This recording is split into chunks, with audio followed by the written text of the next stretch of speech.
Bienvenue dans cette nouvelle édition du Morning News. Au sommaire, la condamnation de l'ancien président ivoirien Laurent Gbagbo, confirmée dans l'affaire dite du braquage de la BCEAO. Ce mardi, après nouvel examen du dossier, la justice ivoirienne a décidé de maintenir la condamnation à 20 ans de prison et 329 milliards de francs CFA d'amende. Faustino Foudout Imbali, nouveau Premier ministre de la Guinée-Bissau. Il a été nommé ce mardi par le président José Mario Vaz, qui avait limogé la veille l'ensemble du gouvernement sur fond de crise politique et institutionnelle. Et les travaux du bus rapide transit sont officiellement lancés au Sénégal. 144 bus transporteront chaque jour 300 000 voyageurs entre le centre-ville de Dakar, la capitale, et sa banlieue. La justice ivoirienne a donc confirmé la condamnation de l'ancien président ivoirien Laurent Gbagbo dans l'affaire dite du braquage de la BCEAO. Une condamnation à 20 ans de prison et 329 milliards de francs CFA d'amende prononcée en janvier 2018. La défense de l'ancien chef d'État avait fait opposition à cette décision. Mais après un nouvel examen ce mardi 29 octobre, la justice a confirmé cette condamnation. Et dans le même temps, une requête a été déposée sur le bureau de la Chambre d'appel de la Cour pénale internationale. Les avocats de l'État ivoirien s'opposant à la levée des conditions imposées à Laurent Gbagbo depuis le 1er février dernier suite à son acquittement. Écoutez à ce propos Alafé Ouakili, directeur de l'intelligence d'Abidjan. Il faut dire que c'était un appel. Les avocats du président Laurent Gbagbo ont fait appel et la justice ivoirienne a confirmé. Cette procédure était pendante. On avait oublié qu'elle était pendante et qu'il devait y avoir un appel. Et les gens avaient eu le sentiment que c'était une condamnation définitive, ce qui n'était pas le cas. Dans tous les cas, il peut encore faire appel et puis ça va aller à la Cour suprême. Donc, il doit y avoir encore une dernière étape. Maintenant, quels sont les enjeux, quelles sont les conséquences? Bon, les faits ont existé, mais il est évident que pour les avocats de la défense, le président Laurent Gbagbo a agi conformément à ses prérogatives en sa qualité de chef de l'État à l'époque. Mais c'était pour faire face aux contraintes de l'État dans un contexte assez particulier et difficile. Mais cette thèse-là n'a pas prospéré parce que l'accusation estime qu'il n'avait plus ses prérogatives, il n'était plus le chef de l'État en exercice, qui était dans l'illégalité et l'illégitimité. Ça nous ramène au débat encore sur la crise ivoirienne et les responsabilités. La Guinée-Bissau a un nouveau Premier ministre. Il s'agit de Faustino Foudout Imbali. Il a été nommé ce mardi par décret présidentiel, une nomination qui intervient au lendemain du limogeage par le président José Mario Vaz, et ce alors que l'élection présidentielle est prévue le 24 novembre prochain. Ange Nomenio. Faustino Foudout Imbali est le nouveau Premier ministre de Guinée-Bissau. Il a été nommé ce mardi 29 octobre par le président de la République, José Mario Vaz. Le chef de l'État avait limogé avec effet immédiat le gouvernement en place, dirigé par Aristide Gomez, suite à une réunion du Conseil d'État. Le désormais ex-premier ministre Aristide Gomez a déclaré après cette annonce ne pas respecter cette décision, la jugeant illégale. Il n'y a pas de raison que le président se mêle des affaires du gouvernement et qu'il fasse un décret. Il n'a plus le pouvoir pour faire des décrets. Même pour faire le décret de nomination d'investiture de ce gouvernement, il a été possible grâce à la délégation de pouvoir qui lui a été conférée par le sommet des chefs d'État d'Abuja. Je lance un appel à l'armée pour qu'elle ne se mêle pas du processus politique en cours et que, le moment venu, les autorités judiciaires seront amenées à se prononcer sur la validité juridique de ce décret. La communauté économique des États de l'Afrique de l'Ouest avait pourtant averti que le gouvernement ne pouvait être limogé avant l'élection présidentielle du 24 novembre 2019.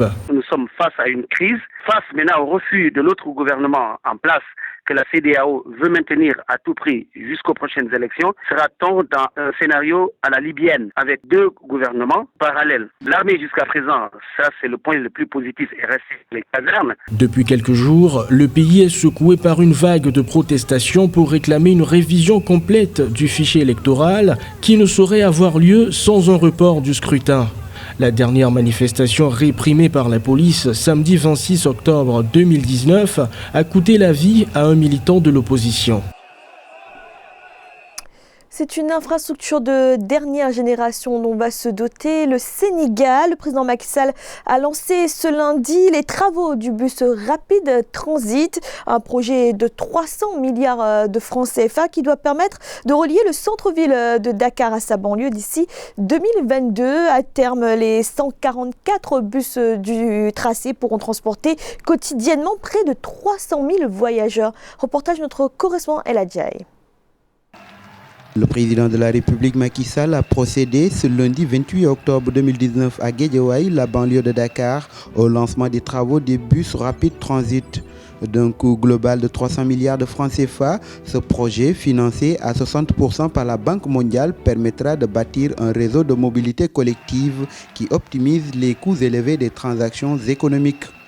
Dans mon projet politique Liggéeyal Ëllëg, j'ai tenu à inscrire les services de mobilité collective dans les 5 accès universels à assurer à l'ensemble de nos concitoyens. Circuler ou stationner à Dakar devient de plus en plus difficile, sans compter la perte énorme de temps. À cela s'ajoute la pollution du gaz à effet de serre. C'est pour cela que le bus rapide transport va non seulement lutter contre la pollution, mais aussi améliorer la mobilité urbaine à Dakar et sa banlieue. De manière spécifique, le projet BRT est emblématique de mon ambition de doter notre pays d'un système de transport multimodal apte à concilier nos objectifs d'offre économique, écologique et sociale. Les travaux du bus rapide transit vont durer 30 mois. Pour ce qui est du parc automobile, 144 bus articulés seront mis en circulation pour transporter quotidiennement 300 000 passagers avec une cadence de desserte jalonnée en 23 stations fermées. Dans l'actualité également, ce drame au Cameroun, au moins 34 personnes ont perdu la vie dans un glissement de terrain à Bafoussam dans l'ouest du pays. L'éboulement est survenu dans la nuit de lundi à mardi suite à de fortes précipitations qui se sont abattues les jours précédents. Les opérations de secours sont toujours en cours.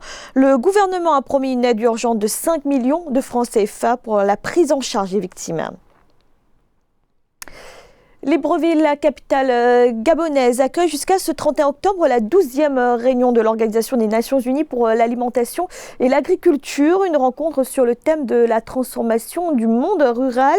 Il est notamment question d'identifier les priorités sous-régionales en matière d'agro-industrie et de formuler la feuille de route 2020-2021, sujet de la rédaction.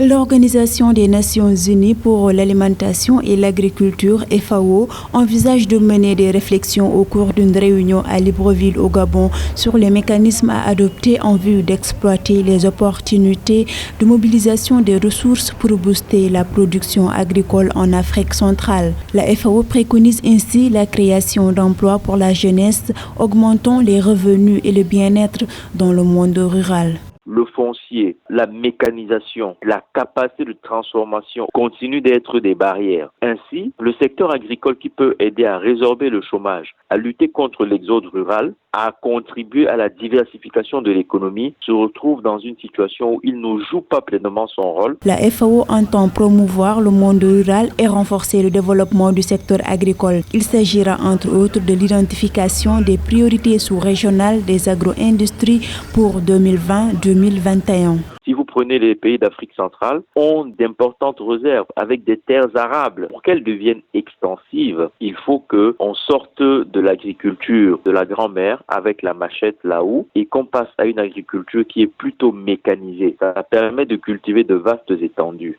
Les Nations Unies précisent que l'exploitation efficace du potentiel de l'agro-industrie est une nécessité pour la transformation structurelle du tissu économique de l'Afrique centrale. Ainsi, les États d'Afrique centrale devraient mieux travailler sur l'identification des défis. Et le Fonds monétaire international a présenté ses perspectives économiques pour l'Afrique ce lundi 28 octobre. D'après le rapport présenté à Abidjan, en Côte d'Ivoire, 24 pays du continent devraient voir leur revenu par habitant augmenter plus rapidement que la moyenne mondiale. La croissance devrait s'établir à 3,6% en 2020 contre 3,2% en 2019, avec des risques liés aux menaces sécuritaires, climatiques et sanitaires. Le rapport insiste également sur la création d'emplois qui devra être de 20 millions par an d'ici 2030.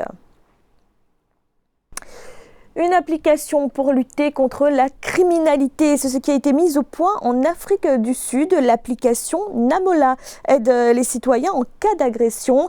Le principe, 90 secondes maximum après avoir donné l'alerte, l'utilisateur est rappelé par la police. Gladys Mamba.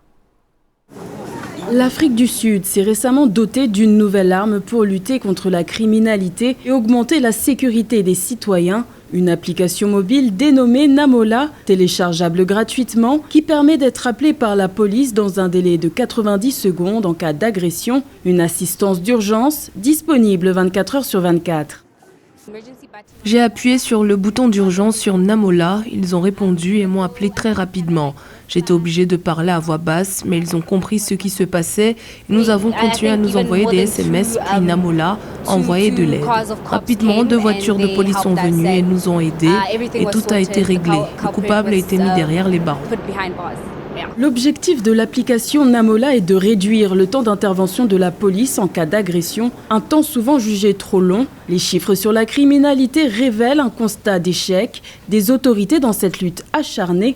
Entre 2017 et 2018, une moyenne de 57 homicides par jour ont été recensés, ce qui représente une hausse de 7% en un an. Mais grâce à l'application Namola, le traitement des incidents liés à la criminalité pourrait changer. Plus de 350 000 usagers sont à ce jour comptés. Historiquement, obtenir une réponse d'urgence en Afrique du Sud a été un défi de taille pour différentes raisons. En confectionnant Namola, nous avons voulu créer quelque chose de très simple pour que tous les Sud-Africains puissent appuyer sur un seul bouton et obtenir une réponse immédiate. La question était comment chaque Sud-Africain peut obtenir rapidement de l'aide. Et c'est là que nous avons eu l'idée de créer l'application. L'application Namola, accessible partout en Afrique du Sud, traite plus de 400 incidents par jour liés à la criminalité. En plus de l'assistance d'urgence gratuite, une nouvelle option est disponible, un bouton de panique physique que l'usager peut utiliser à son gré en cas de danger, un supplément dont le coût est fixé à environ 5 $ par mois. C'était le journal de la rédaction. Merci de l'avoir suivi. Retrouvez dans un instant une nouvelle édition de l'information.